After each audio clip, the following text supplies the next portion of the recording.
Hey guys, what's going on? It's Andy Baker of andybaker.com and owner of Kingwood Strength and Conditioning. And we're going to do another really kind of hopefully short lesson here on the topic of volume cycling. Okay, and this is a topic that I get a lot of questions about. I think for a lot of people it seems like it's kind of confusing. It's really not, but it is something that you can implement into your training if you're more of kind of an intermediate advanced trainee that can bring a lot of value to what you're doing and help keep your progress going without hitting so many sticking points. At age 35, this is something that I have started doing with my volume training from now on. At age 35, you still need some volume, okay? And you know, at any age, you still need some volume to keep your training going. You can't peel your volume back too much or you're gonna stagnate. It's not enough stress. But at the same time, kind of just the traditional add 5 pounds every workout to your 5 sets of 5 weight doesn't necessarily work for a trainee that's either one, very strong, or two, is getting a little bit older and it's harder to recover from. So volume cycling is something that you can do to keep your volume high, keep your workload high, but it introduces some fluctuation in your workload from week to week, and it's going to be a little bit less stressful on the body and easier to recover from, but it will still help drive your progress forward. So what is volume cycling? All right, so let's just kind of make an example of what we typically see with something like a Texas method. All right, so for you guys that are familiar, if you're not, read Practical Programming for Strength Training, fill you in on the details of the Texas method. But for now, I'm going to work under the assumption that you already know what that is. All right, so let's just say that we're operating on just kind of the basic Texas method structure, and that on Monday is our high volume squat day, and we're going to aim for 5 sets of 5 reps. Wednesday is going to be our light squat day, so we're going to do 2 to 3 sets, 5 reps with maybe 20% less weight than we did on Monday. And then Friday is going to be our heavy, high intensity squat day, and we're going to aim for like maybe 2 triples, something like that is going to be our goal. So what we typically would do is have somebody, when we first start them out at least, because this is easier and they can do it, is we would have them just, you know, start at whatever weight they're going to start at. So let's just say it's 350 on day 1. Okay, for week 1. Well, on week 2, they do 5 sets of 5 at 355. Week 3, 5 sets of 5 at 360 to 365, 370. So it's kind of a quasi-linear progression. They're basically not doing anything all that complicated. They're just basically adding 5 pounds to their best 5 sets of 5 workout until that doesn't work anymore. Okay, and then what do we do from that point? Well, sometimes you can just like drop a set or drop a rep. So maybe you just drop it down to 5 sets of 4 or 4 sets of 5 and continue to kind of run it out and add weight every week. If you crash and burn hard, a lot of people will just reset back. You know, so they might go back, you know, if they stall out at 375, 380, maybe they go back to 350, 355 and kind of work back through that again. And that kind of maybe works once, and then you kind of can't just keep doing that over and over again. So because this really isn't all that much different than what you were doing on your novice linear progression. So you're going to have to introduce something that's maybe a little bit more sophisticated, a little bit more complex in order to keep you going forward, but give your body a little bit of a break from week to week, or at least a little bit of fluctuation. Okay, so one of the things that we might do, let me grab an eraser here. One of the things that we might do is start operating off of kind of some quasi percentages. So I have mixed feelings about percentages. I'm not necessarily for or against them. I think when appropriately used, percentage-based training is an appropriate tool. I don't like to just be blind to the percentages and let the percentage dictate what I'm going to do that day. I kind of use it as a guideline, but in this instance, at least to start with, a percentage can be a useful tool. Let's go over exactly how we would go about setting up the kind of a volume cycling routine using a percentage-based program. Okay, so to start with, it's going to be useful to have a 1 repetition maximum in your head, or at least a very close approximation for that. So if you're a more experienced lifter and you have a recent, you know, double or triple in there, you can probably kind of approximate what you could do for a single. If you're not real experienced, you really need to take one out, because if you set up these percentages and they're wrong, they're either way too high or way too low, it's not going to have the same effect. So percentages are only useful. This is really important, not just for this program, but for any other program that uses percentages.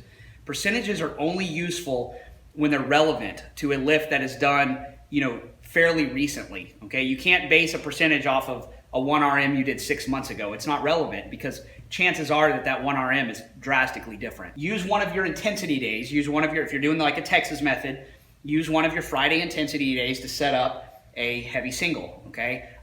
Doesn't have to be like an all-out competition max or anything like that, but you need to set up like a pretty quasi heavy single, something close to a 1 RM that you can set up some percentages based off of that are accurate, okay? So now where do we go from there for setting up the actual workout? So we're gonna set this up on a 3-week cycle, all right? I really like 3-week cycles. I'm not the first one to invent this. Westside Barbell uses it. Lots of other programs operate off of a 3-week cycle. So it's just something about that seems to work really well for a wide range of types of programs. So I use it in this type of program setting as well. So we're gonna assume you're still working off of something like the Texas method where you have a heavy volume day at the front end of the week.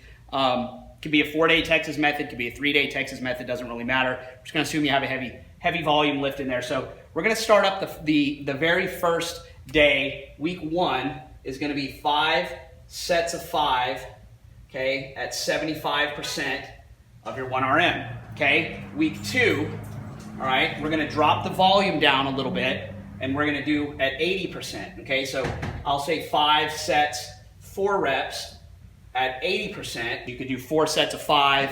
It doesn't have to be 5 sets of 4. This just makes it nice and clean and neat and easy to understand. Okay, week 3, 5 sets, 3 reps at 85%, okay?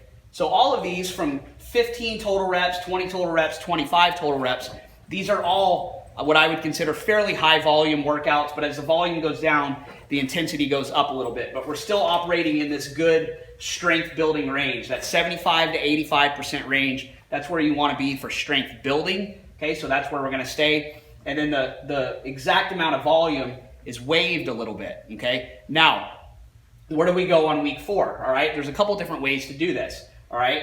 Let's say 4, 5, and 6.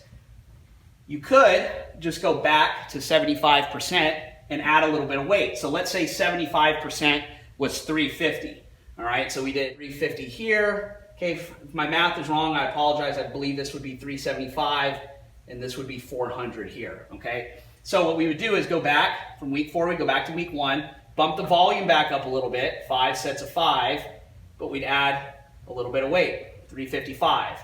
Week 5, 5 sets of 4, okay, and we would go up to like 380, okay. Week 3, 5 sets of 3, okay, 405, all right. So in this case, we keep the numbers the same. The sets and reps are all the same, and we're just adding a little bit of weight, okay. This works really, really well. It's really easy to do, okay. This might be the simplest thing to do.